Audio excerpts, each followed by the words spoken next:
All right, welcome everyone. Good evening. Welcome to Unveiling, the podcast. My name is Jordan Bain.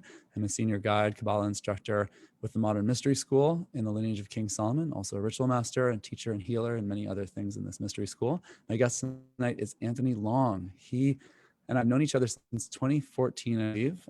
He first got initiated that year, and we've been working together ever since. He moved several years ago to Austin, Texas, where he now resides. He's also a healer and ritual master in this lineage. He's a craftsman and builder. And welcome on the show, Anthony. I'd love to have you introduce yourself briefly, say a little bit about what you do, and then we'll dive in with some questions about crafting your life and overcoming excuses. Awesome. Thank you so much, Jordan, for having me on the show. I'm so excited to be here. I've been watching your show, so I'm a fan as well. Yeah, I've been on this path for several years and it's changed my life in very positive ways. So nothing more that I enjoy more than talking about that and sharing my experience. So thanks for having me on. I'm excited. We've got a lot to dig into. So let's do it. Good. Awesome. So I'd love to hear you start at the beginning here and just share a little bit about how you found the mystery school, not necessarily the whole, life story leading up to it, but just like what were the points in your life that led you toward this work and toward this path? And what was like the magic and the synchronicity that got you here where you are today? Sure. Yeah, that story has gotten a lot shorter over the years. But I started out asking myself, who am I, for a few years, and that eventually led me to this call to serve more people.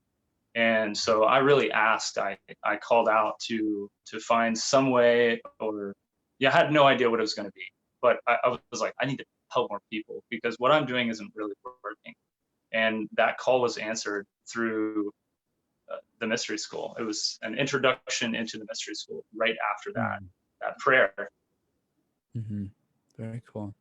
And when you first started in this work, like what were your first impressions of the school, of what it was that you were learning? What did that mean to you early on? Well, what I find interesting now is like, when I send people to the website and I, kind of try to over explain things like, well, it's gonna, it might be a little weird, but when I went to that website, I saw nothing that like raised any red flags to me. It's like, who are these people? Like, they've got this big, beautiful website with all these flowery words and empower thyself. Just, I'm like, wow, that's cool. Those are cool words, that sounds cool. I've never done a workshop before. So I don't really know what my experience is, just mine, right? And I just had no reservations because I had made this weird prayer and asked for like help, and everything just kept lining up to where like I think this is the answer to that thing, so I'm just gonna go for it. And I got a life activation and I got initiated right after that. And when I was in your class, because you were the one who initiated me, and I'm sure you remember, for those out there who don't know, you're my guide. When I was in that class, I was looking around the room like, well, why am I here? Why aren't all my friends who I think are into this stuff here?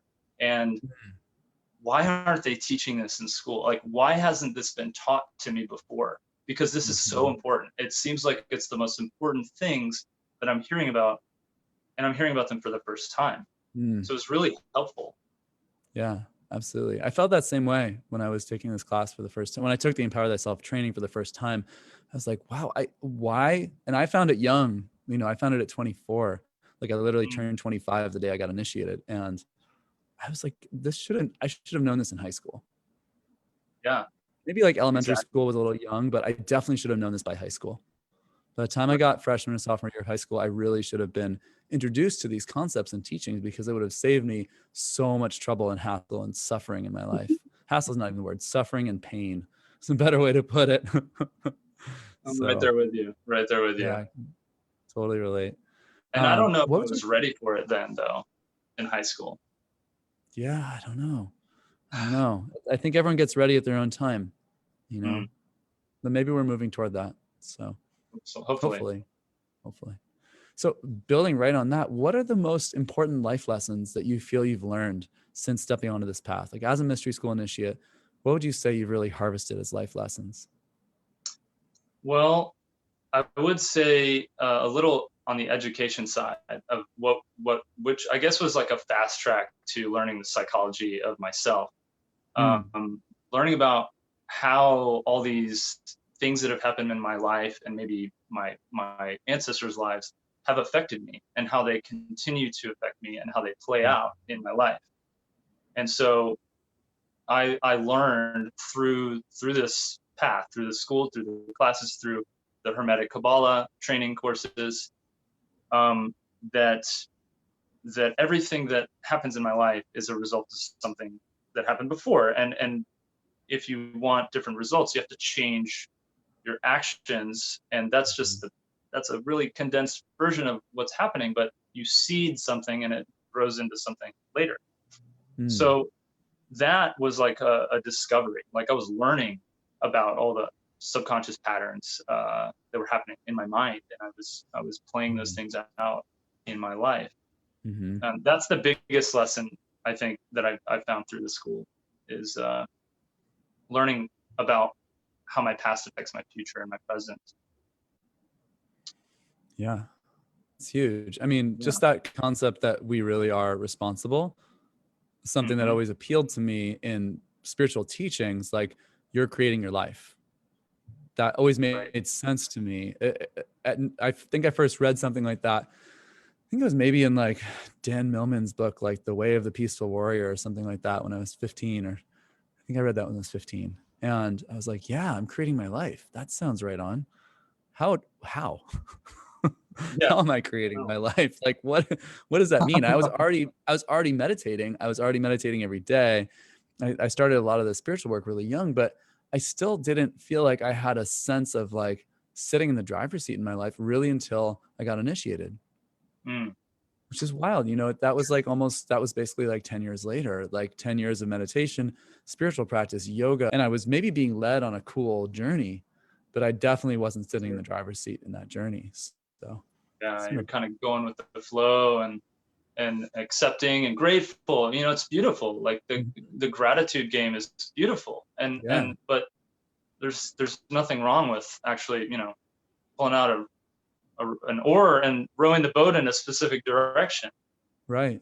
Yeah, that's a huge thing with the mystery school that I haven't really found in other spiritual traditions, is really the ability to actually create or shape where we're going in our lives. So Yeah. speaking of crafting, how do you relate the work that you do here in the Modern Mystery School as an initiate, as a ritual master, with your professional work as a builder and a craftsman, working with your hands and, building, like I've, since we're having disclosure here that I'm your guide, like I'll have disclosure that you helped me build a room in my house, and that you helped me Yeah. create a closet where we didn't have one in the bedroom before, and like do amazing work. And so a lot of the space where I used to live in that old apartment was built by you. So you definitely Yeah. helped me in crafting a portion of my life physically. So how do you relate these two things? Well, yeah. Well, it's really easy actually, because oh gosh, I'm quoting, I think I'm quoting your I think I'm quoting Berla Wade. I'm not sure, but I know this came through many iterations, but how you do one thing is how you do everything. Mm. And so how one thing relates, like one thing cannot be isolated and said to be unimportant.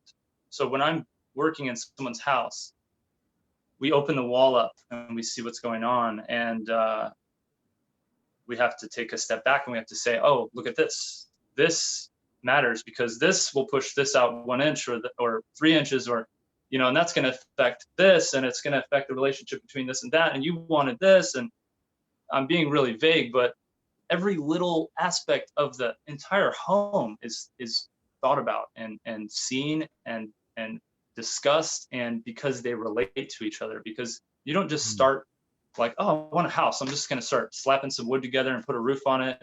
You start at the foundation, right? Mm-hmm. And every little thing matters. And so and as a ritual master, every thought I have, every action, every word I speak, is important. And Mm-hmm. you spoke about being in the driver's seat and creating your life. It's like, yeah, all right, you want to create your life, that's cool. Here's the keys to the car. Guess what? Now you're in control, but that's cool. But you also have to be responsible for what you do in the world and how you drive, and are you hurting other people with the way that you drive? So how we Mm-hmm. act as initiates and ritual masters, we're very, very mindful of how we hold ourselves in just all the time, in our thoughts and in our actions, in our daily communication with people. And I'm constantly learning, like trying to find the patience and the more, you know, compassionate way to explain something to someone who hasn't done it before. Yeah. Yeah. There's a lot there. So a lot of the details, studying your details and how your actions are affecting not only you but others as well. Absolutely. Yeah, Absolutely. huge. How would you say that this work has impacted your relationships, especially like your personal or more intimate relationships with, partner or family or close friends, both your present relationships, where you are now in your relationships, and also relationships from your past? How has this work impacted that? Well, it's done a lot of things. Like I think I started to have a different relationship with myself first, through this work. Mm. And that was hard because I was accustomed to certain ways of being, certain habits. And then when I started to kind of peel back the layers of parts of myself that I didn't really feel were really authentic or really where I wanted to go, I didn't want that part of me with me. I started to take some of these layers off, and that actually caused a few challenges with some of my relationships. People who had been in my life for a long time started to see me change, and that was challenging for them. Some of them. Some saw through it and they could see the joy, and they would pull me Mm-hmm. aside and say, whatever it is that you're doing, keep doing that. And Mm-hmm. and so I got to choose who to listen to. I got Yeah. to choose who to listen to when people were really, they were sad. They were sad that they were losing something. They thought our relationship was going to change and that it might die. And so that was hard to reconcile how that works. And it was really more my relationship with the work and with myself, and the unknown kind of like was felt by people and it was uncomfortable. But over Mm. time, I've been initiated many years now. It's become so much easier to connect with people, and easier to listen and to be present. And now I'm human and I still am growing. But yeah, I've really found really enriching relationships.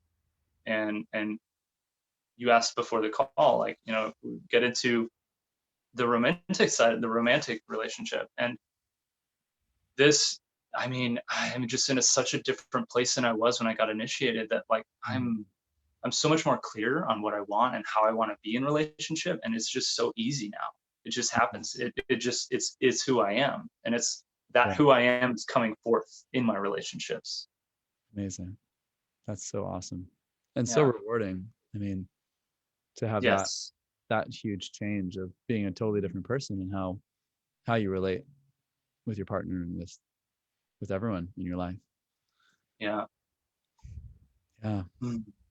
How how do you relate being initiated to the craft of your life itself? Like what do you do on a daily basis to shape your next steps? What do you do on any basis, not just daily, but what do you do in your life to shape the direction of your life as an initiate? Well, having a vision or a goal. I'm trying to like encompass like who are these viewers, and but like Mm. I have these visions. I'm a very visual person. I got into working with the home and space, right? I work with space, and I come into spaces and I see blank space and someone wants something different and I visualize it. So I'm really good at creating a picture in my mind.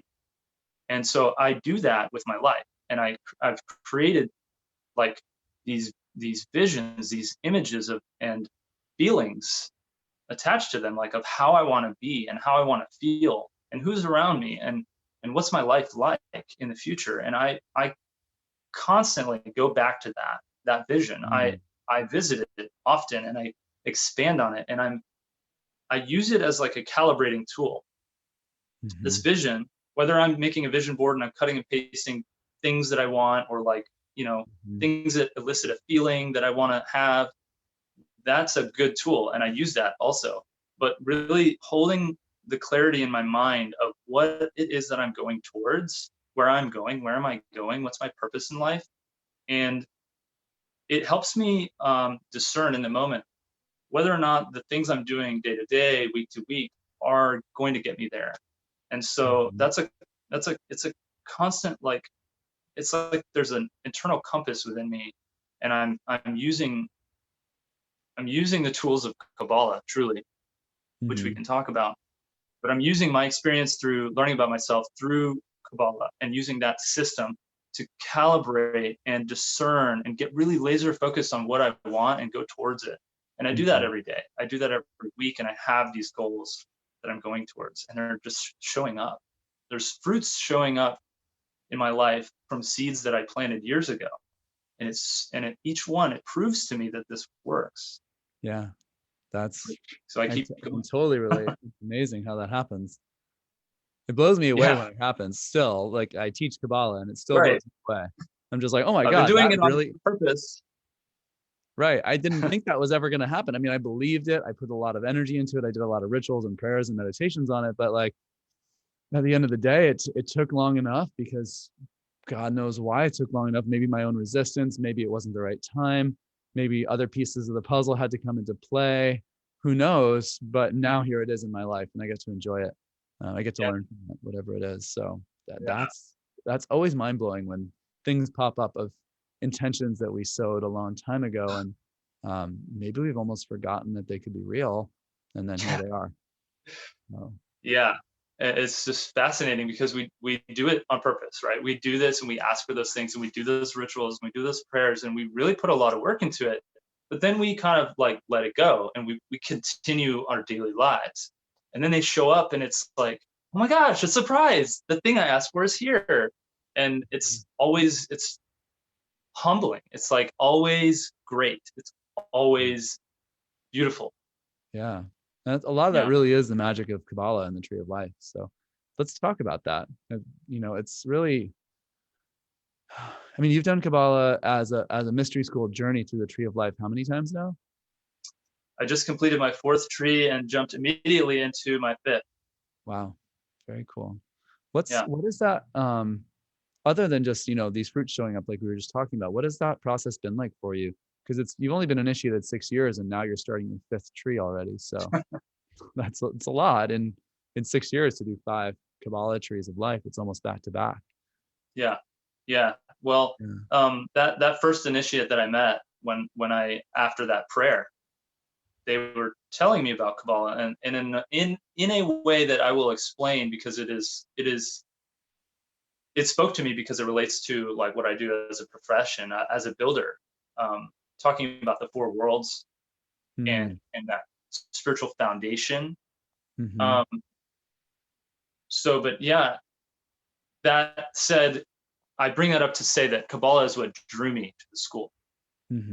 There was also mention of this guy Jordan in Newton who could do this thing. It's like called life activation or something. Sure, yeah, okay, I'll do that. But tell me more about Kabbalah.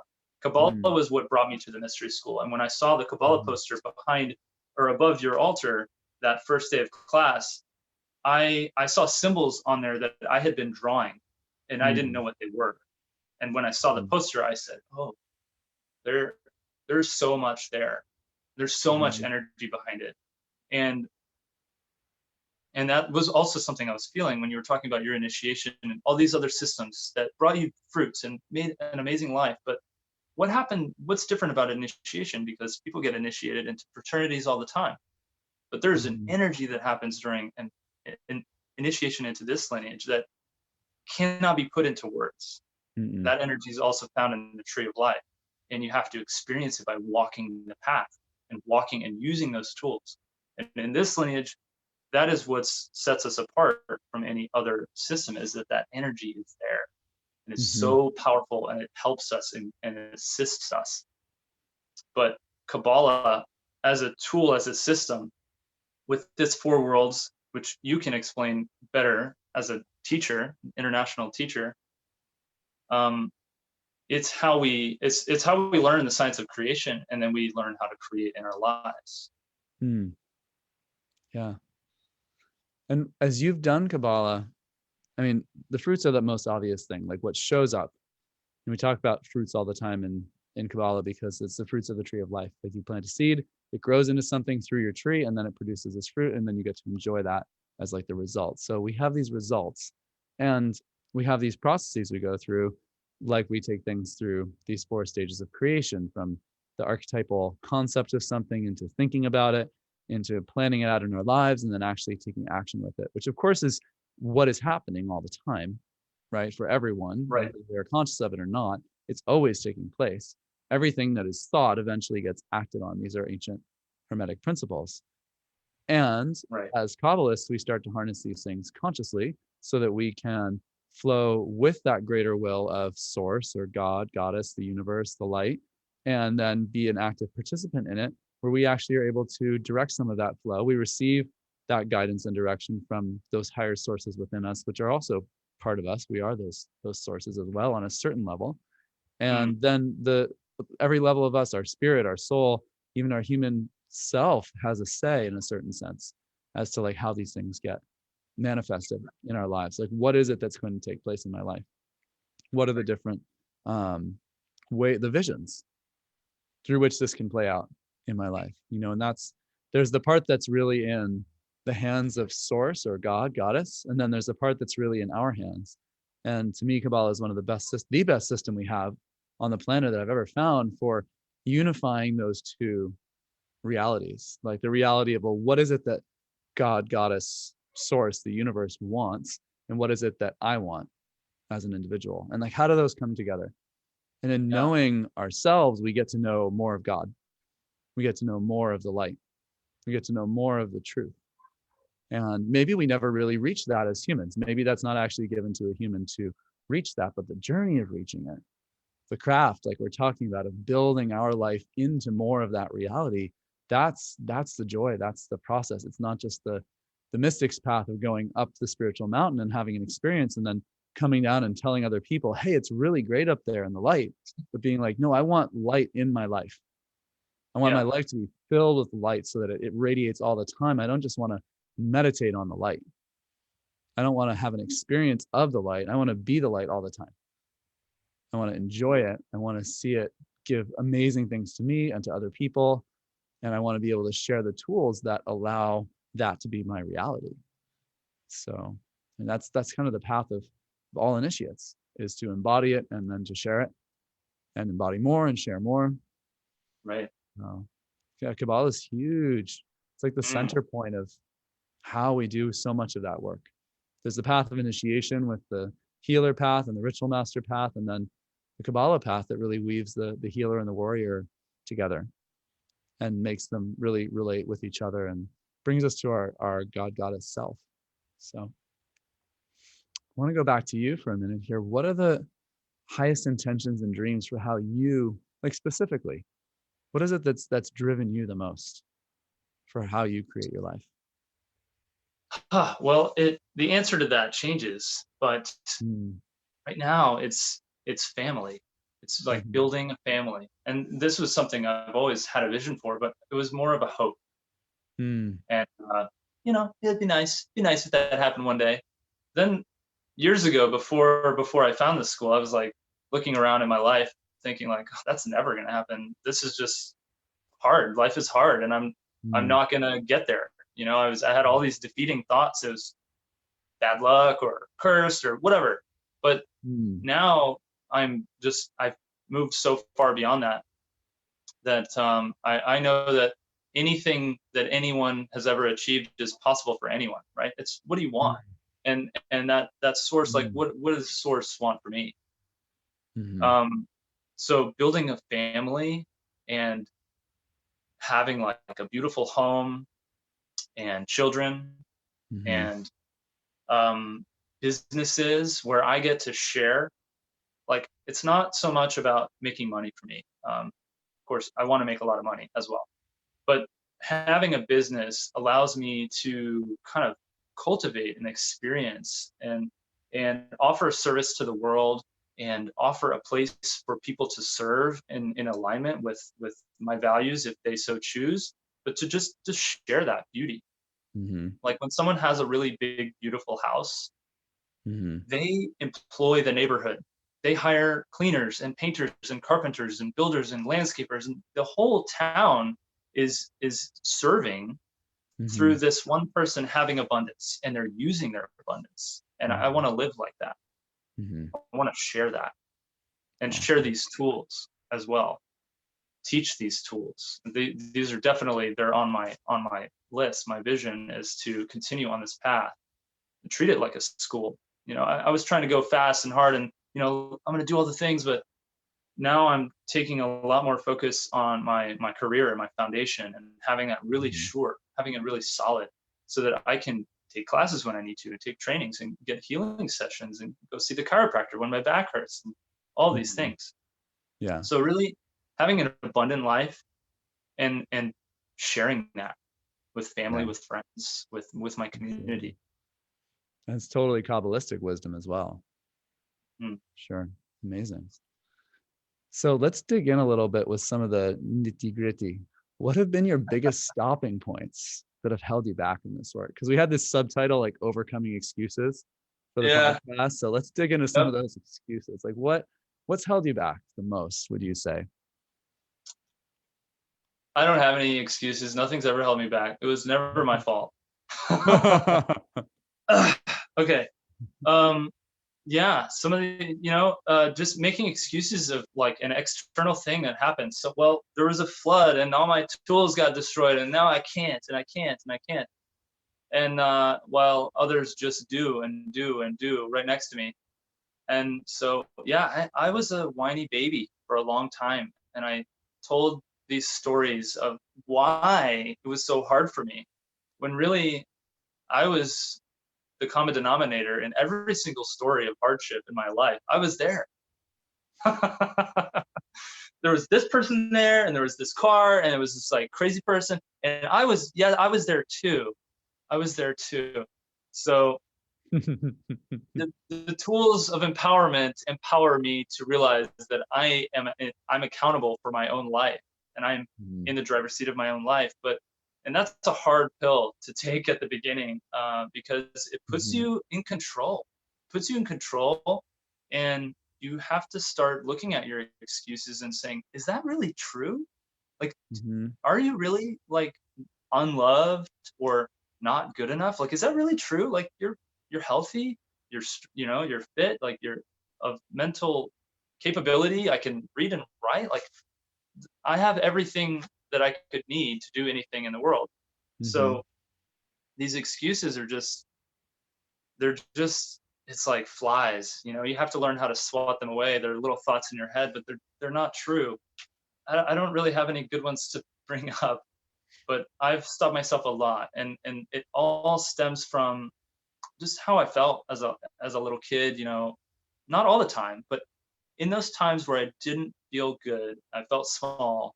That carries out. It played into my adult life as well, and so Mm. I'm still going towards that healing, and healing is a really really big piece to living a fulfilled life, for me at least. Mm.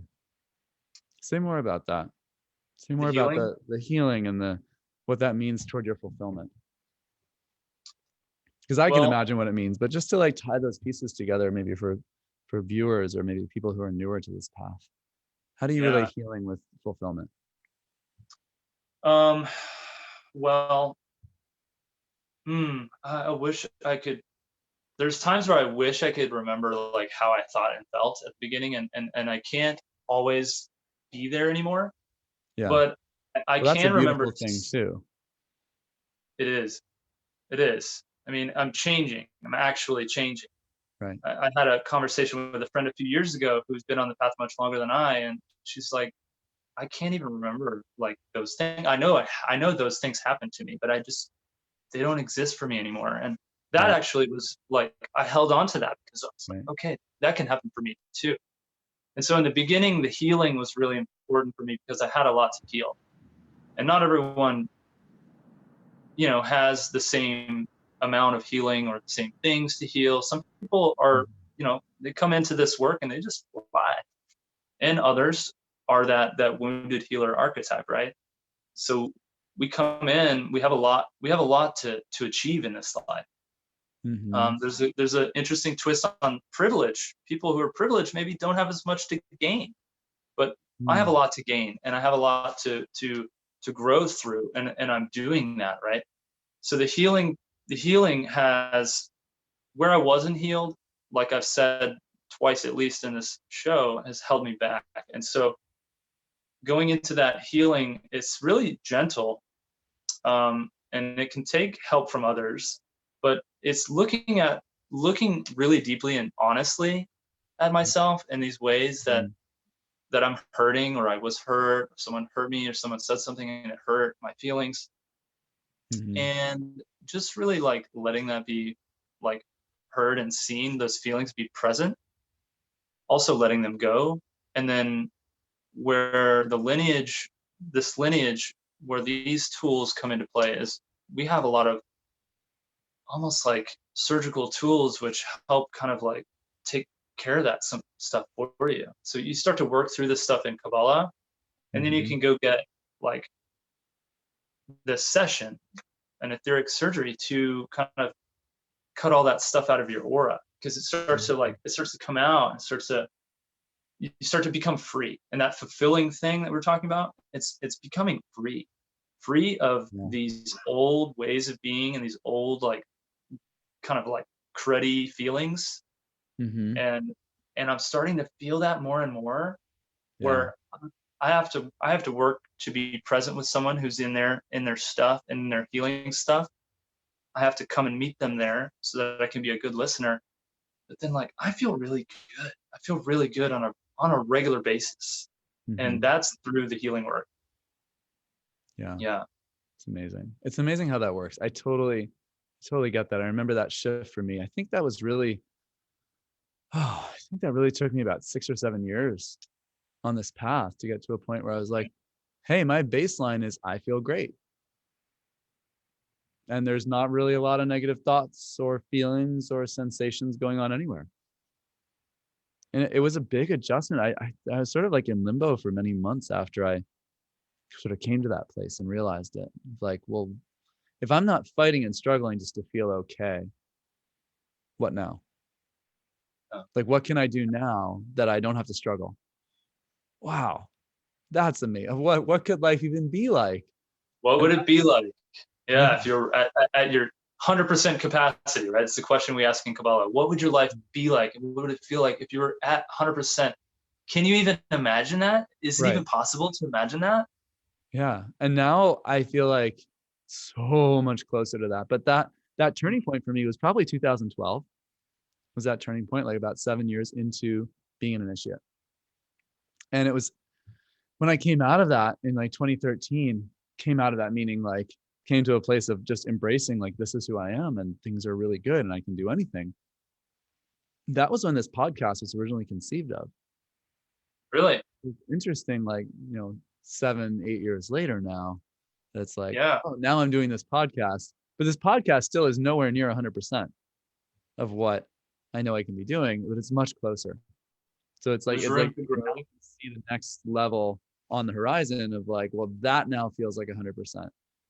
Because Yeah. back then, 7 or 8 years ago, I was like, oh, I'll never be able to do that. What I'm doing now effortlessly felt like world-shatteringly difficult 7 or 8 years ago. Yeah. Your 100% changes as you grow, Yeah. as you expand. It's like how Sensei Sly, I'm sure, knows this well. He was a guest on your show. When Yeah. you're in the gym and you have someone who's there to coach you and guide you, right? They push you, and you say, I can't go any further. And they say 2 more, and they go 2 more. Yeah. And then you in that moment, you realize, wow, I was going to give up. If Yeah. that guy wasn't there, I was going to give up. And I did more than I thought I could do. And then next day, next week, you can do more than that. You can keep going. You can keep expanding. And what you're doing now, you thought wasn't imaginable before. It's amazing. Absolutely. And I know I can, but I can't even imagine what I'll be doing in 20 years. I can imagine 10 years, and then 20 years is like, no, I can't even imagine that. It's so exciting. Another 40 years on this path. Like, that's so like, wow, what are we going to create? It's going to be amazing. And I hope to live to 120. So we'll see if Oh, another 80 years on your this number path. has changed. Yeah. We had dinner a few years ago and you were like 80. You're going to fulfill your purpose by 80. Now you want to go Yeah. another Well, 40 years. maybe it expanded. I don't know. Awesome. So we got about 10 minutes left here. What do you feel are the most common excuses you see in others walking this path? Just like taking it outside yourself and self-reflection, just like looking around you, because sometimes it's easier to see others, right? It's like harder to see ourselves. And we're always so much in process that through the lens of our own mind's eye, it can be a little bit cloudy, right? But when you look at other people, what are the most common excuses you see taking people off their path, or taking people out of their truest desires for greater light, greater self-knowledge? What do you see? Founder Goodney said in a book that he wrote that we've taken a vow of poverty. And I think that somewhere in the last 2,000 years, a very popular book, which I don't mean to discount, but because it's very important to me, but there has been a lot of teaching around the meek shall inherit the earth. And I'm not so sure that that means to be in poverty. I'm not so sure. I almost think it's more about humility and devotion to the work. But I think what I see here in the Western world, what I'm witnessing, is a real resistance to royalty, a real resistance to, or there's this belief of separation, which is being challenged by entrepreneurs. It's being challenged that people can become millionaires, right? People can live fulfilling lives. But so many of us have this ingrained in us that we have to resist that, the capitalist society and wealth and rich, and being rich is bad and all that. And that, when you're going to college, that's going to come up. You're going to have to pay for college. And when you're going to the modern mystery school, you're going to have to pay for it. And if you compare the two, what you get on this path is so far greater than how much money you spend on it. It is the silliest thing that takes everybody off the path. And then that is intertwined with their negative ego, and their negative ego's constantly saying it's too much. They're telling you to do this and that. And really it's not like that. What I think when I go to the store and buy food, I don't buy cheap food. I don't always spend everything I have, but I buy valuable food. Whether it's inexpensive or expensive, I buy valuable food, valuable to me. It's going to help me be healthy. It's going to help me find the energy that I need. I'm going to transmute that and make my body strong. And I don't partake in cost comparison when things are being called expensive or cheap, because I don't do anything that's cheap. I don't build houses that are cheap. You can build a cheap house, and I guarantee you, I will be there to fix it. That's what I do. I come back to fix it every time. Yeah. And so, and there's a mentality, oh, we're just going to build it really quick and cheap, and then they're going to change it later. And so now we're in this house that's built quick and cheap, and we're changing it later. Modern Mystery School offers, so this path offers value. It offers so much value to add to your life. And there's an exchange. There's an energy exchange, just like there is with anything in the universe. It's a hermetic principle. And people get stopped up with that because they're not used to spending money on themselves. Like, some people haven't had a spa day since they had kids, right? They haven't spent a couple $100 on a haircut, maybe ever. And that's just the beginning. Like, you can live life like you can feel royal, and you don't have to be a millionaire.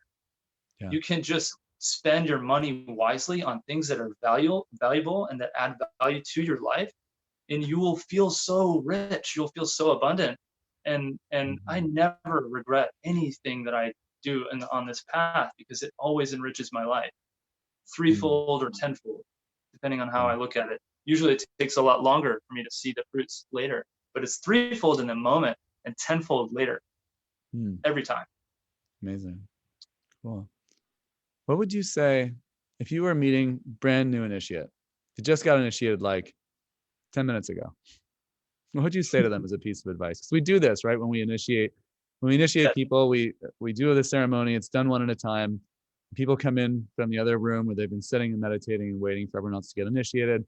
We step back into the room and we all cheer and we say congratulations. And then, usually go around. There's several people who have been on the path for a while there supporting the initiation. Everyone shares some words of wisdom and advice for these new initiates as they begin their journey. What would you say to anyone who's in that position of just thinking about or just beginning this journey?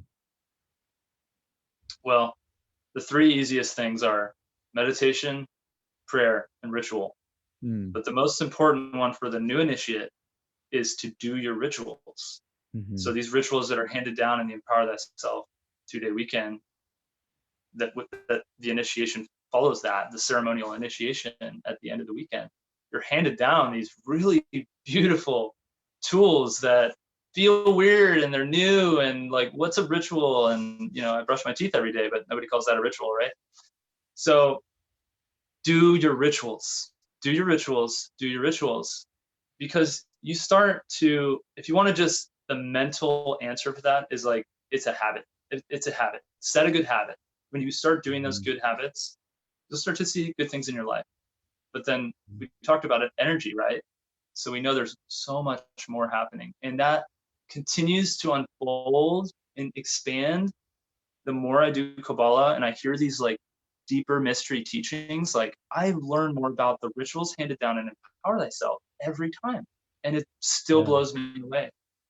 yeah, What am I doing when I do the rituals from Empower Thyself? They're so amazing. They will actually be the keys to help you fulfill your life. yeah, absolutely. And at no point on this path do we ever really stop doing those. Still do No, all those same. I teach them. I've been teaching them for 10 years now, and I still do all of them every day. Morning and evening, and sometimes more. So no, yeah, that's huge. That really is the best, simplest, truest advice. yeah. Awesome. We're right at And the brush your teeth. yeah. Brush your teeth too, please, or we don't want to smell you. So deodorant is helpful as well. Um,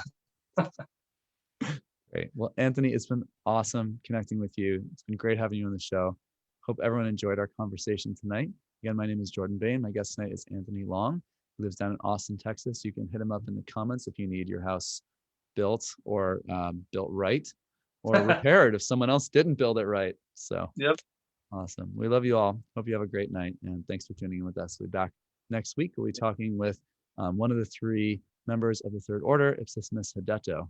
So we'll be talking about compassion and all sorts of other really amazing things next week. So tune in then. Have a wonderful night, everyone. Take care.